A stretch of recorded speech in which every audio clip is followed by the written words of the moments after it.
Hello, everyone. Hope you're enjoying Dreamin' so far. My name is Rana Mansour from Circante, and I'll be moderating today's session. If you have a question, please post it in the Q&A tab above, and we'll try to get to it at the end of the session. Now I'd like to introduce you to our speaker, Hannah Harning, who has a great session ahead to help ensure your marketing practices are GDPR compliant. Over to you, Hannah. Hi everyone, thanks so much for taking time out of your day to attend this session. My name is Hannah Horning and I work for a company called ArcherPoint.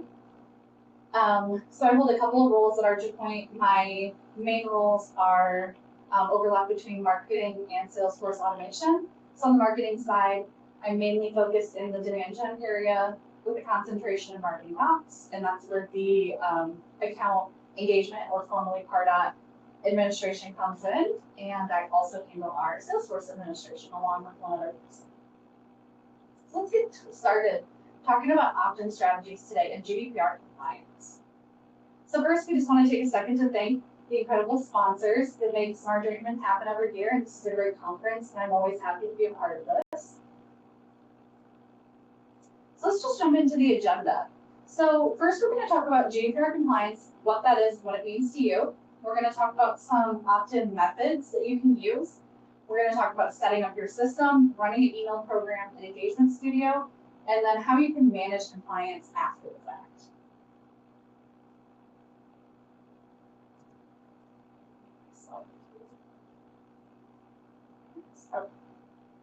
So GDPR compliance, what is GDPR compliance? So I'm not going to read to you everything on the screen so you guys can read it for yourselves. But essentially, it's a law that was created in the EU to protect people's data. So as we know, data privacy laws are getting stricter and stricter, and it's really important that we're following along. It is vitally important if you're someone who markets outside of the United States or specifically in the EU, but it's also a best practice in general. So if you're not a company that's focused outside of the US, it's still a good practice to do this because there are states that are also becoming stricter, like states like California, that are following these types of guidelines. So it's always a good idea to just make sure you're handling personal data responsibly. But how does this impact the marketer? So there's the legal aspect of that, and then there's, in practice, what do we do as marketers to make sure we're GDPR compliant? So the first three bullet points are the most important, the ones we're going to touch on. So first, you're going to want to make sure you get clear consent before using someone's data. We'll talk about what that is and how that works. You want to be transparent of how you collect the data and how you use it, and specifically can also be how you store it. And then offer easy opt-out methods. So if somebody requests to opt out, obviously we want that. So let's just dive into some of the methods that you can use. So there are plenty of options out there for this. I chose what I consider the three most popular methods, and you've probably heard of these as well. So we'll talk through each of these options. We have single opt-in, double opt-in, and granular opt-in. I also like to point out that this is not a one or the other type of process. You could actually blend some of these options, and I can talk about specifically how we're doing that here at ArcherPoint. So you're not necessarily, if you're using one of these, that doesn't mean you can't use the other. So let's talk about what a single opt-in is, and I like to use visuals. So here's just a sample form mock-up. This is what I would consider, or what a single opt-in is. So you can see it's a very straightforward form. On that form, there's a checkbox that is unchecked. It's very important to keep that unchecked. And it just has some legally, or it has just a short statement that you are collecting their data by and communicating with them if they check that box. So that's actually your opt-in field, the opt-in box. Single opt-in is they check that box, it goes into your system on the back end, and then we consider that now an opted-in leader contact. So something to note, because we're going to show you how to set this up in account engagement, there's a character limit on this. So this statement, I've chosen something really short because there's a character limit in account engagement. You have a limit of 255 characters. So if your legal team wants something much longer, you're going to need to pare that down and link it out to maybe a page on your website with the full information that your legal team would want you to use.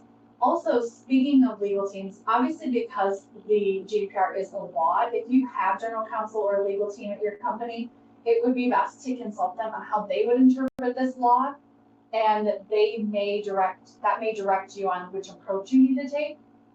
Because if there's not necessarily a clear, within that law, there's not a clear step-by-step process. It doesn't say do this, then this. So it's going to depend on how your company and your legal team actually interpret that. If you're a company like ours, that when we did this, we didn't have a full-blown legal team, then you can also just get leadership buy-in and work with multiple people in your company to determine what you feel is appropriate. So that's just a sample.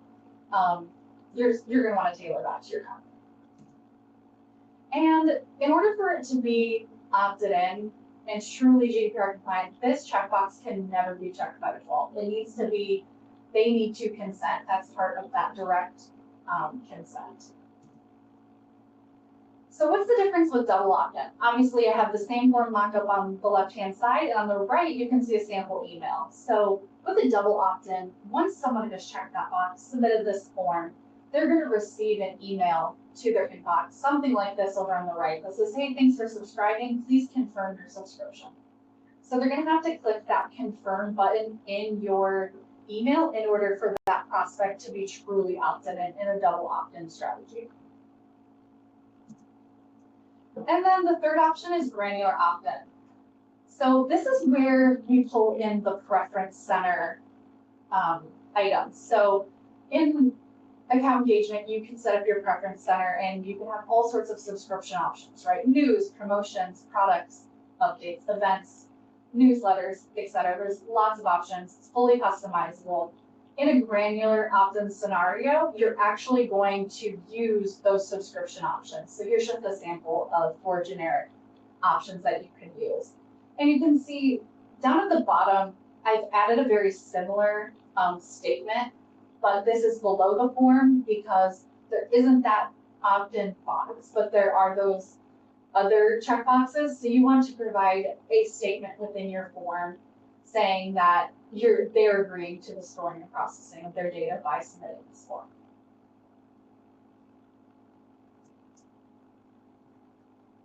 All right, so just a quick interactive piece here. Which form is GDPR compliant on the screen? Do you think it's Form A or Form B?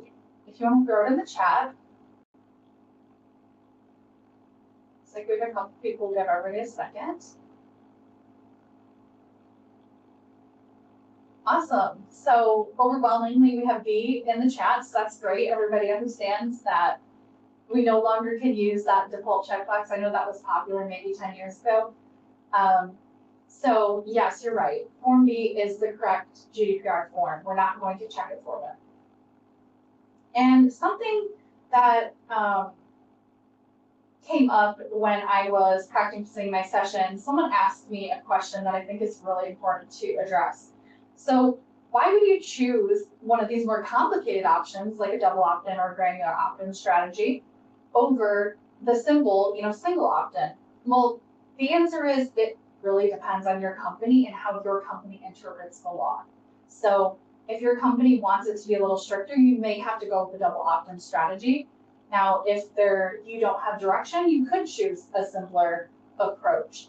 But also, like I mentioned before, I really think a blended approach is most people's best option. So that's why I want to give you an example about how here at ArcherPoint, we're using a blended strategy for opt-in. All right, so I'm just going to walk you through a sample process. So standard, we get a form submission into account engagement. We send an autoresponder email. So whether or not that person is opted in, they're going to get an autoresponder email.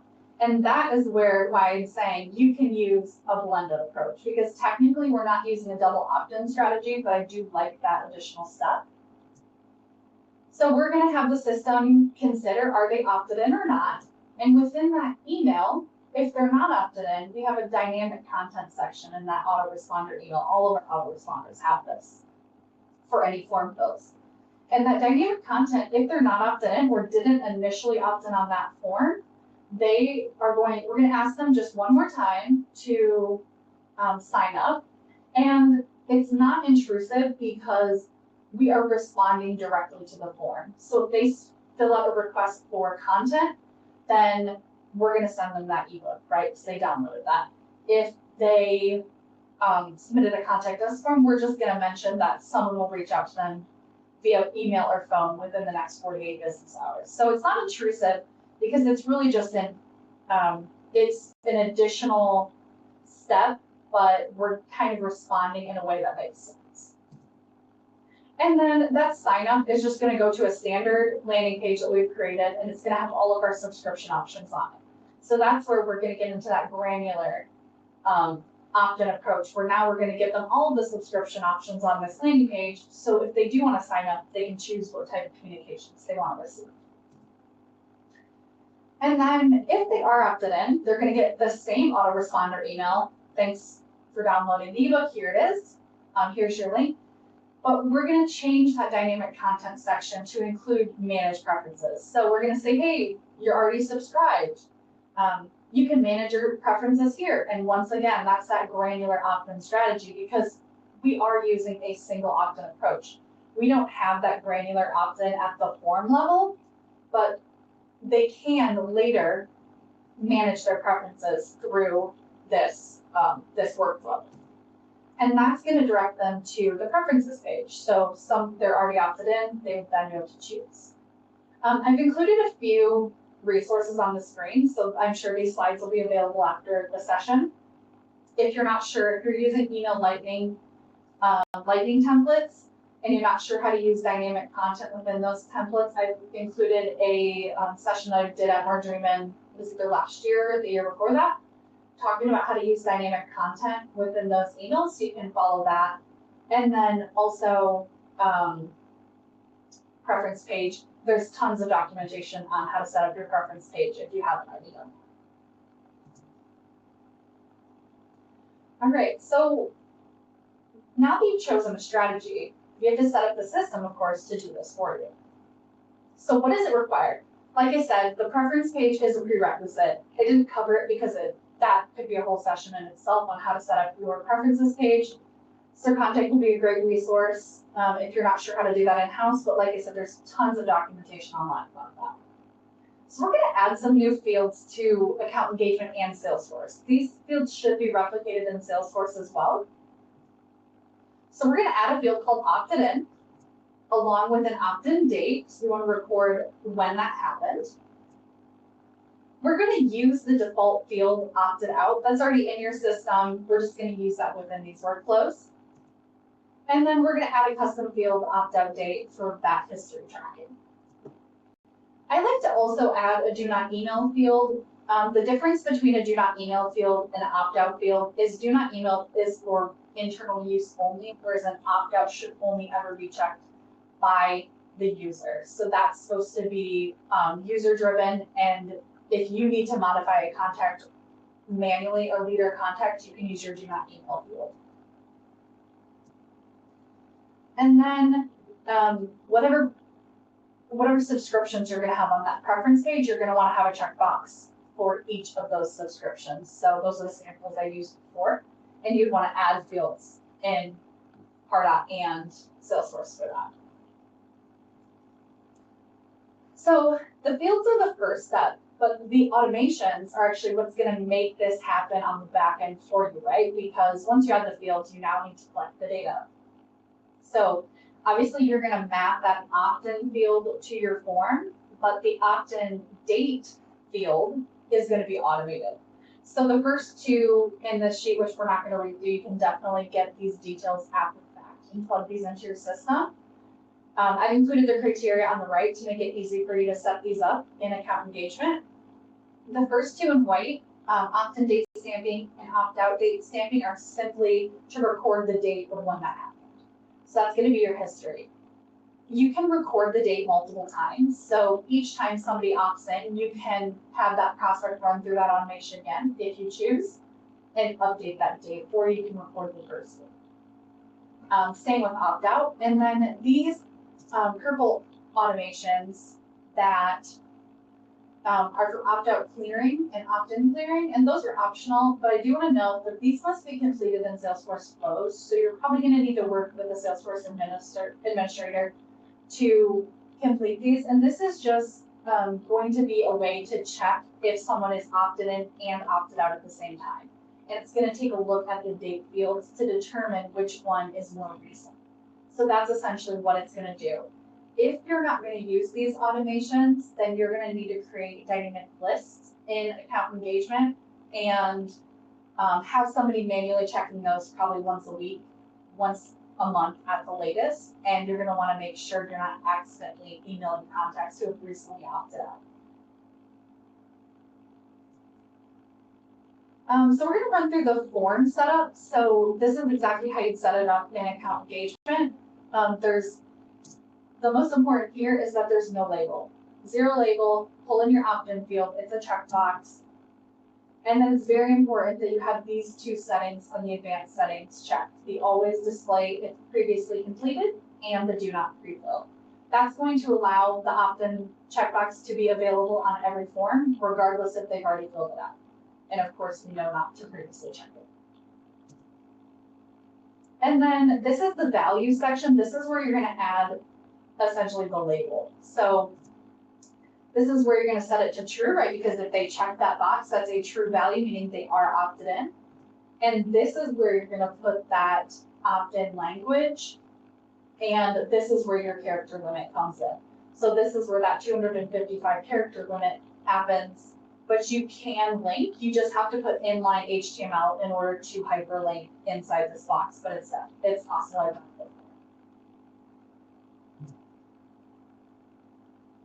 All right, so let's talk about the email program. So now you've set up, you've determined your strategy, you've set up your strategy on the back end. Now you need to run an email program to opt in previous contacts and leads before you had the opt-in strategy running. So if you're like us, you're gonna have a database that needs clean.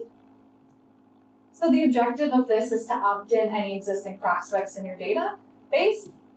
And there's a couple of best practices I want to highlight.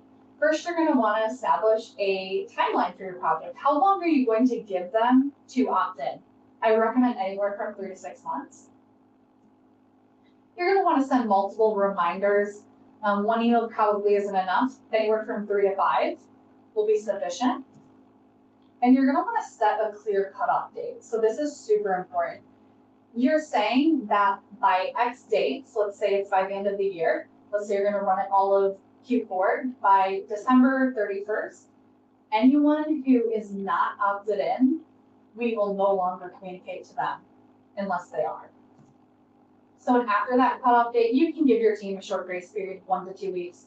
You might have some stragglers, so there might be some data cleaning you need to do in that time period, but honoring that cutoff date is going to be very important. So this is a screenshot of our email program that for the opt-in strategy of our existing database. We split ours into 2 programs. We split it into what we call current subscribers. So we do have some subscriber information from a legacy system that we want to that we've segmented, and then people who have absolutely no legacy subscription information. So we split those 2 groups. You can do it however you see fit. You might split customers and non-customers, or industry. You might have many different segments. We chose the 4 email program. We ran the program for 6 months. And we included branching logic. So this is the key to the program, is you're going to want branching logic to then go look if they opted in or not, right? Because if they have opted in, you don't want to send the next email to say, please opt in. So we use the custom redirect click with a wait step of 3 days to look at that before every email send. And we'll talk about that custom redirect. So here on the right is a sample of an email that we sent. And we have a button that says confirm subscription. So that button is the custom redirect. So I have that set up with the destination URL of the preferences page. So they can go directly there and opt in, plus choose what communications they want to receive. The completion actions on this custom redirect are to change the opted-in field to true and to change the opted-in date to the submission date, which is the date of the click. All right, so I know we are running out of time and I do want to have time to take questions. So we'll go through the managing compliance section briefly. So now you've ran the program and let's say you've exceeded that cutoff date. We're now into 2025, the cutover period has happened. And now you have to manage the compliance, right? So how are you going to do that? So here's some tips. One, I would recommend at the beginning of this process to assign a GDPR compliance champion or a lead or multiple people to be a lead for this project. Those are the people that are going to govern this program after the fact too. These people will be responsible for training the team regularly, right? Because there's lots of marketing. There might be more than one team member using account engagement, so you're going to need to train your entire team. Also, limit the access, right? Limit editing access on any compliance fields. Not everyone should have the ability to opt in and opt out people, prospects. So if you have the ability to limit that, I would. And on the Salesforce side, since these are going to be synced over, most likely your sales individuals don't need to see these fields at all. And if they do, they definitely only need read-only access. So limit your permissions on your compliance fields. You're going to want to audit the prospect data regularly. So like I said, if you didn't set up those automations, you're going to need to do that manually and look at that probably weekly at the least. And then use a master exclusion list. So this is just a really good practice. You should pull everyone you should communicate with them, right? If they're opted out equals true, they're on a master exclusion list. We don't want to communicate with them. Do not email equals true, they're added to that master exclusion list. And make sure that's being used for all email sends. So you might want to spot check some of your emails after you've enforced this, but make sure you're spot checking to make sure individuals are using the master exclusion list. You're not accidentally pulling in prospects that you shouldn't. And then make sure you honor unsubscribes, right? If they opt out, do not email them. Again, it's just a bad practice. And update your opt-outs. If you get one that's offline, like they respond to an email saying, please take me off your list. Make sure you go into your system right away and remove them. Manually opt them out. All right, so let's wrap it up with a few takeaways and then we can move on to questions. So before launching your campaign, like I said, you want to assign that lead and ensure that that person is going to be in charge of compliance and training. During that campaign, make sure you set up those automations to accurately track your opt-ins and opt-outs, and specifically those dates. And then after your campaign, make sure you are conducting regular audits and utilizing that master exclusion list to maintain accuracy. Well, that's all I have for you guys today. I know that was packed. There's lots you can talk about with this, so I just wanted to hit the basics. So now I'm open to questions. Thanks so much, Hannah. That was a very insightful session, and we do have a few minutes for Q&A. We had some good engagement in the chat, and we do have a question from Michelle Crawford. You had showed the form, I believe it was the granular form for opt-in, and she had asked, is a text saying, by filling out this form, you are opting in with no checkbox, is that compliant, or is that considered compliant? If you're just kind of like showing the text to say that by checking this or filling out this form, you are opting in. So I would use that with caution. I will say in that scenario, we only use that in one scenario. So we do have we have a subscribe form right next to our blogs, and that's actually where we use that scenario. So, and that's where the language at the bottom. So if they fill that form in, which very clearly states, subscribe to ArcherPoint blogs or news, if they fill that out, we are considering that an opt-in, but that's the only scenario we're using that. But it's because it's very clear on that form. But I would use that with caution, and I would not probably use that as your primary form strategy. Perfect, thank you. Another question that came through is from Erica Hoff. We have a lot of prospects on our lists that are operational emails only. They may have been flagged by sales or outdated information. Have you run opt-in to those groups?